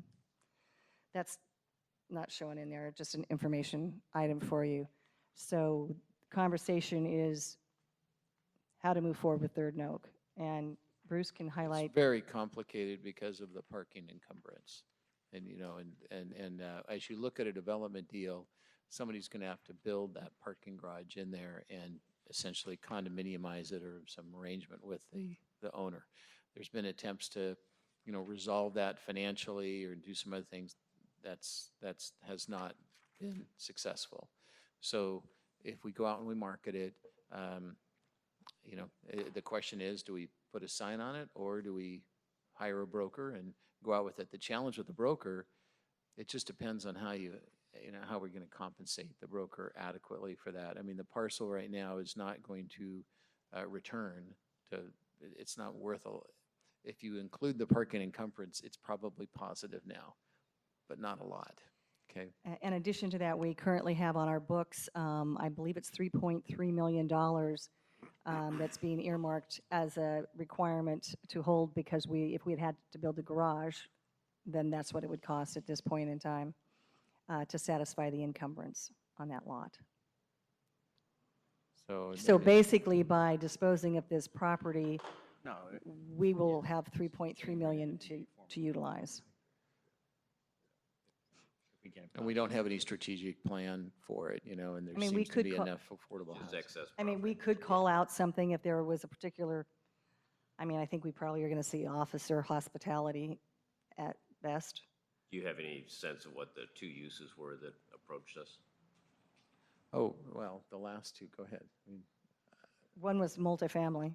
yeah, they're all residential. All residential. Yeah, and there was a year ago, somebody took a pretty hard run at it for college housing, Yeah, you student know, but housing. again, all of those kind of have a little tweak to it. And when they finally look at the numbers, none of them really could make it work. I think the market is now at a time where we actually probably could make it work, but it's going to take somebody to really roll up their sleeves and figure out that encumbrance. I don't think it lends itself to an RFP, you know, and so it's a question is, do we put a broker on it and let them go beat the bush, and we might have to tweak the commission a little bit to make sure that it's worth their while to spend time on it, or do we just put a sign on it and then go out and go to all the brokerage communities and tell them it's for sale, and then let them go talk to their clients, and then they come in and work with us directly?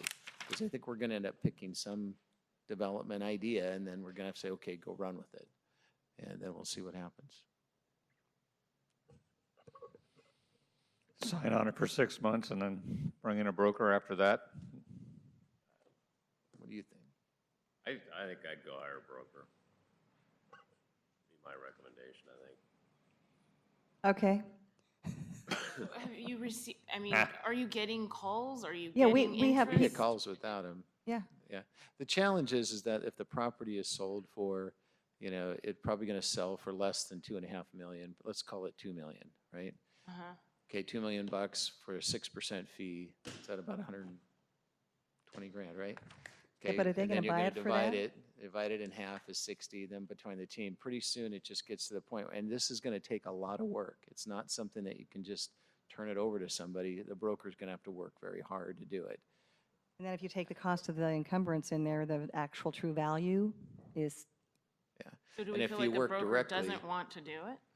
Well, there's just not enough there, so if you do direct, you're still gonna pay a fee. He's just saying You're the just- broker's he not gets- going to have incentive to work with this property hard. They'll have an incentive to work other properties because Exactly. there's a bigger commission. So I think if we're going to, if we believe the broker's the right route, I think we're going to have to offer a minimum fee.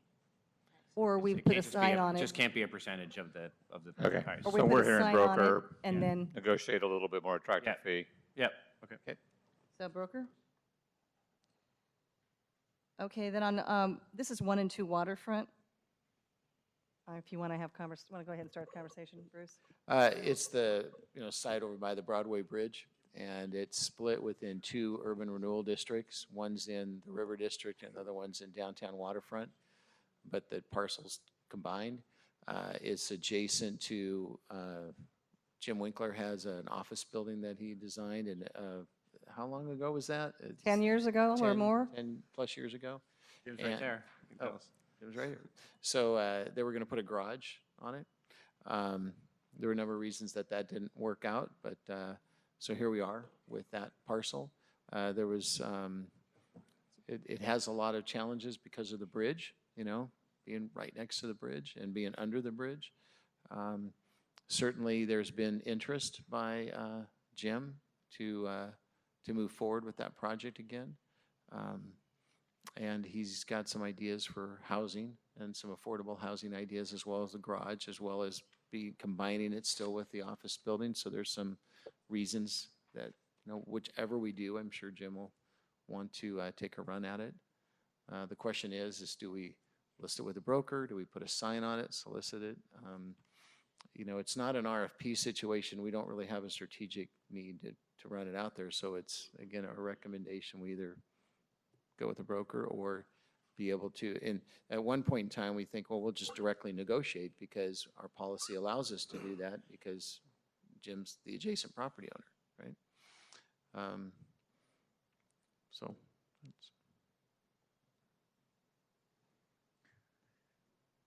I guess my reaction is see if we can negotiate something with him, and if we can't, we list it. okay. Is that fair enough? How much time?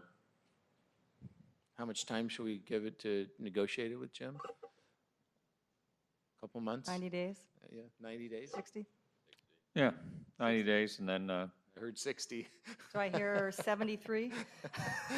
I think we can get there. I mean, Jim has been my very only- interested in this for a long time. So My only concern is I think we've got to have some kind of an opinion of value. we Oh. do. We've We have an got- updated appraisal on it, and I think the sale would be at fair market value. Now, we might have to look at what that is. If we want to put affordable housing on it or something, we have to tweak it. But I think, obviously, we wouldn't sell it for less than the fair market value.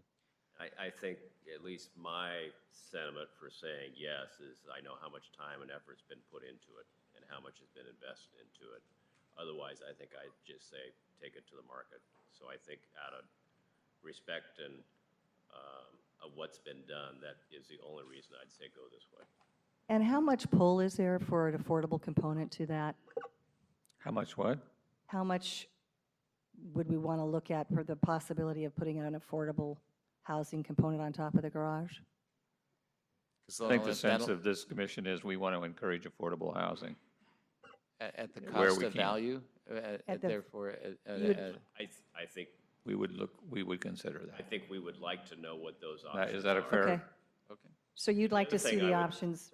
The other thing I would say is, I think every time we've got a property, we've got to take a look at trying to maximize, to the extent that's reasonable, do it, the FAR and the height, as opposed to walking away from an opportunity to not maximize it.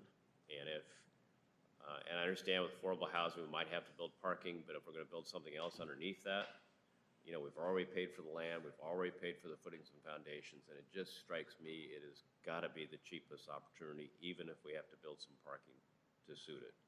And if we've got a mixed-use component where we've got commercial during the day, retail's not the best use, but if we've got office during the daytime and we can get 2 pops out of those parking stalls, boy, to me, that's a big win.